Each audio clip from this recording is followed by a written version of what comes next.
পাঁশকুড়ায় দেওয়াল লিখনকে ঘিরে উত্তপ্ত পরিস্থিতি। বিরোধী দলনেতার জেলায় দেওয়ালে পদ্ম ফোটাতে গিয়ে আক্রান্ত বিজেপি কর্মীরা। হামলার অভিযোগ তৃণমূলের বিরুদ্ধে। শুরু রাজনৈতিক তরজা। পাঁশকুড়া পৌরসভা 10 নম্বর ওয়ার্ডের সুরান্নানকার এলাকার বিজেপি কর্মীরা এলাকায় দেওয়াল লিখন করছিলেন। অভিযোগ, সেই সময় বেশ কয়েকজন তৃণমূল আশ্রিত দুষ্কৃতীরা অতর্কিতভাবে বিজেপির ওপর হামলা চালায়। বিজেপির অভিযোগ, লোকসভা নির্বাচনে এই ওয়ার্ডে তৃণমূল পিছিয়ে ছিল, তাই তারা বিজেপি কর্মীদের ওপর এভাবে হামলা চালাচ্ছে। এই ঘটনার পরে পাঁশকুড়া থানায় লিখিত অভিযোগ দায়ের করা হয়েছে আহত বিজেপি কর্মীদের তরফ থেকে। ঘটনার পর থেকে আতঙ্কিত হয়ে পড়েছেন বিজেপি কর্মীরা।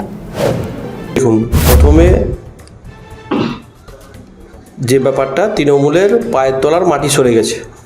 সারা পশ্চিমবঙ্গ জুড়ে পরিবর্তনের হাওয়া চলছে।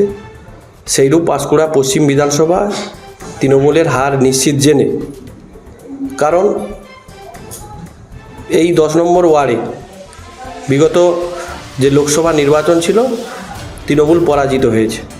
এবারে প্রচুর পরিমাণে এই ওয়ার্ড থেকে বিজেপি লিড পাবে, সেই আতঙ্কে এখন থেকে তৃণমূলের দুষ্কৃতীরা মাঠে নেমে গেছে। কোনো বিজেপির প্রচার করতে দেবে না। তাদের যে কৌশল নিয়েছে, মানুষের বাড়িতে গেলে, তৃণমূল যখন বাড়িতে যাচ্ছে, চোর চোর কাটমানি নিয়ে তারা সমস্ত কিছু উন্নয়ন দেখা যাচ্ছে না, কিন্তু বিজেপি কর্মীরা যখন যাচ্ছে তা প্রচারে সাড়া পাচ্ছে এবং মানুষ পরিবর্তনের